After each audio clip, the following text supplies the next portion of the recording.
And now we will continue reading to the very end of our book. So grab your books and read along with me. This chapter is called Our Huddle. Gracia hugs Frenchie, then she hugs us. She grasps every hand of every person she can reach. Thank you for everything. She must say it 50 times, and I know she means it more than 100. There's an ATV waiting to take Frenchie and Gracia out of the woods. Frenchie's walk is stiff, not the normal Frenchie walk. But he goes right to the ATV without help. Gracia climbs in and pats the spot beside her. He creeps onto the mat, hands and knees, but he won't sit down. He curls onto his side next to Gracia's hip and closes his eyes. Ed and Renee, I'll call you shortly, Gracia promises. Aurora, we'll see you very soon, okay? I nod back. I take a tough breath in. I wish we could take Frenchie home right now. But I get it. He has to be checked by a doctor. Word is, there's already an ambulance waiting out on Burt Gray Road to take him to the emergency clinic in Ellsworth. The fire and rescue team tuck a blanket around Frenchie. All good, says Chief Nash. He hops in beside the driver. I stand with Mom and Pop and Cedar. Family huddle. We watch them roll away. The next chapter is called Pack Out. The searchers and helpers begin to pack out in groups along the trail. I'm about ready for some supper, someone chuckles. A hot shower for me, says another. Sure will sleep better tonight knowing the boy is safe. Sleep. That'll be nice. Hardly ever happens to me, but today, right now, I am bone tired. I know I'm not the only one. Mom and Pop stay and thank everyone, and so does Jewel. I'm keeping Cedar busy now. We pick up pine cones and make slings of our orange vests to carry them. Bye, cones, he says. Pine cones, I tell him. I think about him saying, bye-bye-dia, piebald deer. But I still don't know why he said it with such a serious look on his little face. Anzie is saying goodbye to Mom and Pop now. Carney hangs off to one side. I'm looking at him and thinking about everything that happened yesterday. Suddenly, I realize I have a question for Carney. I walk up to him. Hey, I say. I keep my voice low, and I get him to turn towards me, so it's just us talking. Remember when you saw that flash of plaid down on Pumpkinville Road yesterday morning? Yep. Did I hear someone say you stopped your truck to let a deer cross the road? Yeah, well, I slammed on my brake because the deer jumped into the road. Well, did you get a good look at that deer? I ask. Carney raises his eyebrows. Did it have a spotted coat? And did it look like no other deer you have seen in your whole life? That's the one, Carney nods. Which came first, the deer or the flash of plaid? The deer. Thanks, I say. That's all I wanted to know. Anzie has a quick side hug for me. Aurora, you were so strong today and so important to this positive outcome. We are so happy. I know blueberry season is over, but we still want to see you at the farm. Promise you'll bring Frenchie and Cedar and all your friends up in the next couple of weeks for pumpkin picking, okay? Yeah, says Carney. He smiles a sly smile. All you can carry home in your arms. For free.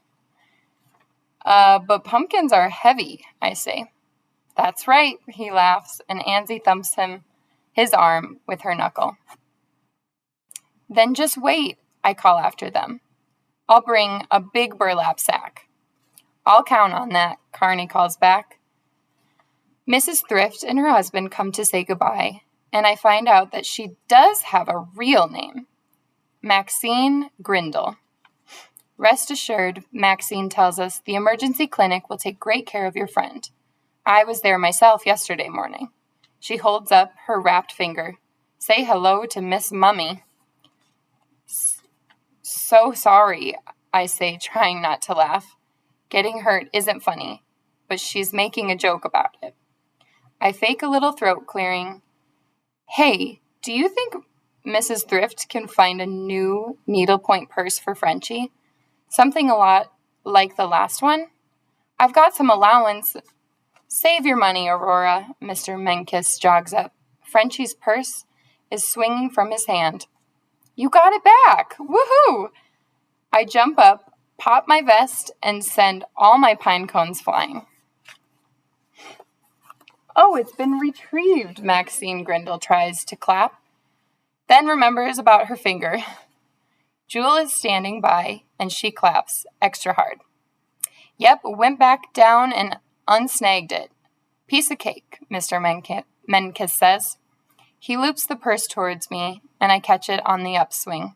I hug it to my chest, but not too hard. I don't want to smash up Frenchie's birds. They've been through a lot. That's going to mean so much to Frenchie, Mom says, and Gracia too. Aurora, you're in charge of making sure he gets it back, okay? Says Mr. Menkes. Promise, I say. I hang the purse across my body, over the top of my orange vest, like Frenchie would wear it. We stay, and Jewel stays, until all the climbing ropes have been recoiled and packed up. We all thank Mr. Menkes, Dave, and Jordana. I'll see you right at your classroom door on Monday morning, I say. You bet, Mr. Menkes replies. Ready? Jordana hoists her pack. We still have half a weekend, and guess what? We're going climbing. After we sleep, says Dave. Oh, come on. Who needs sleep? Jordana wants to know. Hup, 2, 3, 4. We are laughing as they head off. Now it's just Jewel and us. We sit on stumps and rocks and look over the quarry, where the sun has turned into a glowing ball of hot pink again. Ah, September sunsets, says Jewel. Aren't they grand? For the next minute or so, we drink in the peace. Even Cedar settles against Mom's legs, with his belly out and his vest lumpy with pine cones. We watch the sun touch the horizon. Soon, Jewel stands and stretches and sighs a noisy sigh. Time for me to take my leave. Best be out of the wilds before sundown, she adds. We're right behind you. So long, Jewel. Mom and Pop thank her for meeting us on the road and for taking care of Cedar. She has been a good friend. We stay a few more minutes. I feel like my feet are planted in this place. Maybe it's because we're standing here where things went wicked wrong and then got so much better, and now we want to keep everything like it is for as long as we can. Or maybe it's taking these few more minutes for us to believe that it's really over. We lift our tired selves onto our feet and start down the trail with the rosy glow of the low sun at our backs. The next chapter is called The Spotted Woods. Mom and Pop and Cedar and I are quiet as we take the trail away from the quarry overlook. The steps we take seem easy. Our breaths are small sighs, soft sounds. They remind me that all is well. Frenchie has been found. We are yards away from our car when I hear a branch snap, then a muffled whicker in the woods. I look and my breath catches. The piebald deer. He is standing knee-deep in the soft brush just off the dirt road. Head up, he sees us. He watches. His white patches seem bright as sunlight in the darkening woods. Stop, I whisper. Since I am in the lead, Mom, Pop, and Cedar freeze behind me. On your left, see the deer? I hear my parents gasp. It's a piebald, I whisper. I turn slowly, look at Cedar, and put my fingers to my lips. He smiles at me. He whispers, Bye-ba, dia. We watch, still as stones. The piebald reaches up and snaps a clump of leaves off a striped maple. His antlers have grown out, pale and curled. He chomps, but he keeps looking at us. Like all the other times I've seen him, he doesn't spring, not right away. and I know we could get closer. I look for a way in. Suddenly, I see we're not alone. My heart starts pounding. It's Jewel Laramie, Hunter. I see her orange vest, her rounded back. She is crouched and inching closer to the piebald deer. My brain makes a mad leap back to the day in our kitchen when she said the words, "clean double lung shot." "No!" I run at her, fast as I can, knees high, needlepoint purse flapping. I push my hand deep into my pocket. I close my fingers around my geode. I draw my arm. I got my sights on the spots on the ground between Jewel and the deer. "Run!" I scream. I let the geode fly. I trip and roll, head over heels, and finish flat on my back. There's a dizzying spin of light sky and black branches above me. Frenchie's purse is twisted around me. I close my eyes and cross my arms over my face. In seconds, Mom and Pop are beside me. "Aurora, our poor girl!" And in the distance, I hear Jewel calling, "Aurora! Why, Aurora P.?" Mom cups my forehead with her hand. "Are you all right? Open your eyes." But I can't, or I won't. Did she hit him? My voice shakes. "The piebald, is he okay? Please, please." "He's gone," Jewel answers. I know she's right beside me now. "Gone?" I think my heart will split. "Well, you spooked him now, didn't you?" she says.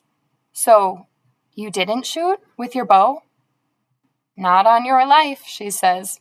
I open my eyes. Jewel is standing above me. I roll onto my side and let out a moan. I press my face into my arm and rub my eyes. A few seconds later, I start to laugh, just a little, then cry, then laugh again. I don't know what to do with myself. "I'm sorry, Jewel." I pull myself up to sitting. "But I thought you were going to shoot him. So I am not sorry, too." "How about hurt?" Pop wants to know. "Are you hurt?" He pulls me to my feet and dusts a few forest crumbs off of me. "Yeah, that was an impressive tumble," Mom says. "I'm fine," I say. I didn't even feel it. I let out a laugh and smooth the needlepoint purse against my side. "Jewel, are you okay?" "I'm right as rain," she says. "May I say it? I appreciate that you didn't take me out with that pitch. I know you could have, kiddo. You with your spectacular accuracy." She makes wide eyes at me. "I figured I'd scare the deer away instead." "Oh, so you thought about it?" Jewel teases. "Meanwhile, I hope you all got a good look at the magnificent creature." Whew, I have never seen anything like him, not with my own eyes, and I have spent my life in the woods. Dream come true for a woodswoman. For us as well, Mom says. That spotted, speckled coat and the way he looked back at us leaves you with a sense of awe, doesn't it? "Rare treat on a rare evening," says Pop. Then I tell them, I've seen it before, more than once. So has Frenchie, and Cedar too. And I tell you something else? I think that's where Frenchie's been all this time, following that deer. And I know that sounds impossible, but the piebald doesn't scare as easy as most deer. I think the deer is the reason Frenchie walked away from school, and why he never went home. Well, before he got trapped in the quarry, whenever that was. Why do you say so? What do you know? I don't know anything for sure, but I've got a hunch. And it's all because of Cedar. I look for my little brother, but he's making his way to the spot where the deer stood minutes ago. "Because of Cedar?" Pop asks. "Yep, he told me. No joking. In fact, he tried to tell us all. He's been saying bye, Pa, ever since yesterday morning. Today on the beach, I finally understood. Right before you came out to get us, Pop, just before you told us Frenchie had been found, Cedar said, 'Enki en bye, Pa, dia.' Can you hear it? Frenchie and biped deer, Mom says with a nod. Beautiful, Pop says. From the mouth of a babe, says Jewel. Why, little Cedar P. And, I say, I even asked Carney Huggins if there was anything special about the deer he spotted for on Pumpkinville Road, and guess what? The piebald. We say it together. The next chapter is what Cedar Petriquin knew. Frenchie doesn't talk. He looks. On Friday morning at school, Cedar saw Frenchie looking out the car window. So he looked too. That's when he saw the piebald deer. The school was busy. Nobody was looking at the deer. Nobody but Cedar and Frenchie. Cedar tried to tell Aurora, "Bye, Pa, bye, Pa." It sounded just right to him. But she went along to meet her friends. Frenchie followed them into the school. Pop drove the car around the loop. Stop and go. Stop and go. Cedar stuck one finger inside his ear where it ached. He twisted in his car seat so he could keep seeing the deer. "Bye, Pa," he let out a cry. "What's that you say, little buddy?" Up in the mirror, Cedar saw Pop's eyes. "Bye, Pa." Cedar kicked and he cried and he pointed right at the biped deer. When Frenchie came out, Cedar saw him. Frenchie stood still. But when the deer walked away, Frenchie walked away with it. Cedar tried to tell Pop. He tried so hard, he cried. He caught a salty tear with the tip of his tongue. Pop sang the railroad song, so Cedar sang too. Yiddy, yiddy, yiddy, yay you. Ah, da, ya, ya, yay. It sounded right to him. Singing made his ear feel better. All along, Cedar Petriquin knew. Frenchie had followed the biped deer. The next chapter is called Up Sundrop Meadow. I'm leading everyone up to Sundrop Meadow. Ansie Maylord invited us to come pick pumpkins, and we're taking her up on the offer. Cedar holds my hand, and we swing our arms. Lena and Joni come along, shoulder to shoulder. Frenchie keeps up fine, a few feet away. Mom and Pop and Gracia are following, close, but not too close. You can bet it'll be a while before any of us lets Frenchie out of our sight. It's been 2 weeks since Mr. Menkes brought him up from that little ledge beside the quarry. He's looking like the same old Frenchie again.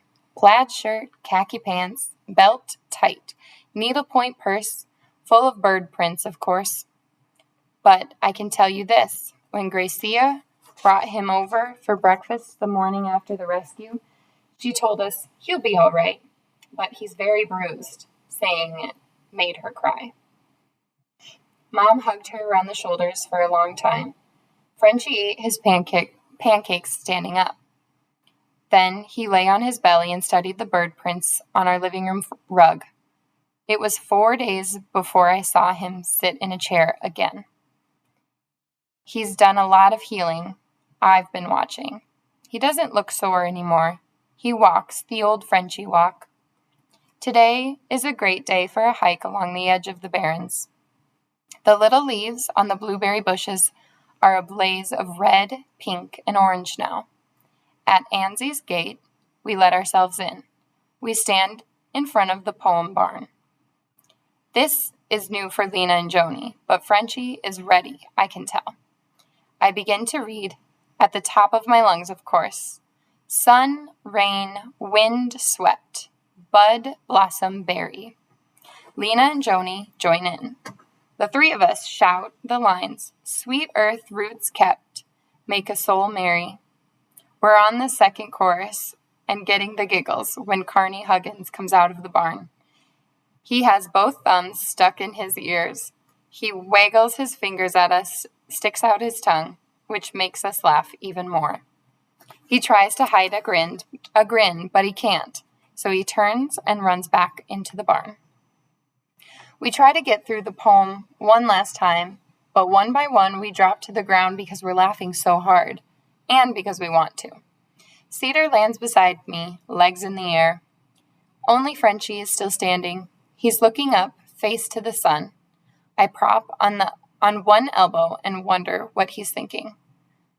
But I don't have to know. I'll just keep on being here with him. When he's ready, he'll start heading home. He knows the way. That's Frenchie Livernois, my bird-loving, no-talk, very best friend. And the final chapter, called That Same Day. Frenchie stood looking at the big white letters on the side of the barn, and he thought what he always thought when Aurora read them to him. Sun, sun, sun. The end. Thank you so much for reading along with us on this One School, One Book read aloud. We are so proud of you for participating in the whole story, and it's been so fun to hear all of your conversations about it. Great job.